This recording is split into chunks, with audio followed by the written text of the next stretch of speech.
صلو علی الحبیب صلی اللہ محمد وعلی آل محمد. تو میں نے 2 شرطیں رکھی تھی میرے بھائی. اکیلے آنا ہے, کیمرہ مین ساتھ لے آؤ. دوسرا صرف عقیدے پہ بات ہوگی, اور آپ اس کی وہ پہلی اب میں وہ چوروں والی تو لفظ میں استعمال نہیں کرتا, جو 5 منٹ کی ویڈیو میں 10 کٹنگز ہیں, اس کے اندر آپ دیکھ لیں. اس نے آتے ہی کہا کہ یہاں کا یہ مولانا میرا ریپ ہے اور 6 بندے میری طرف سے ہوں گے. تو رسے کا میچ میرے ساتھ کھیلنے آیا ہے, 6 بندے تیرے ساتھ ہوں گے. اور یہ مولوی تو ایڑیاں رگڑتے ہیں میرے ساتھ بیٹھنے کے لیے. میں نے تمہیں اجازت دی تھی, اور کیمرہ مین 6-10 سیکورٹی گارڈ لے کے آ جاؤ, باہر بیٹھیں گے اگر تمہیں سیکورٹی کا مسئلہ. مولوی کے ساتھ ہی میں بیٹھوں گا. تمہیں کہا تھا کیا مطلب چیلنج آ جا بچہ جس فورم پہ.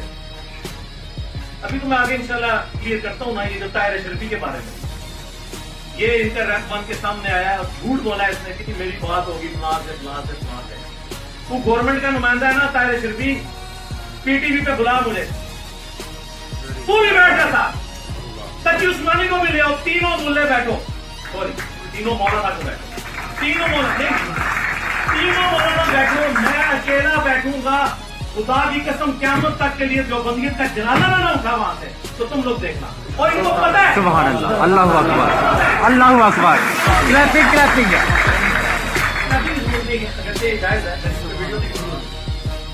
جس طرح امریکہ جاتے ہوئے نا یہ افغان وار ہمارے اوپر مسلط کر کے چلا گیا نا, یہ رات کے اندھیروں میں چوری کی طرح ویڈیو بنا کے یہاں کے 6-7 ملے میرے اوپر مسلط کر کے جا رہا تھا اور ان کے نام لے رہا تھا.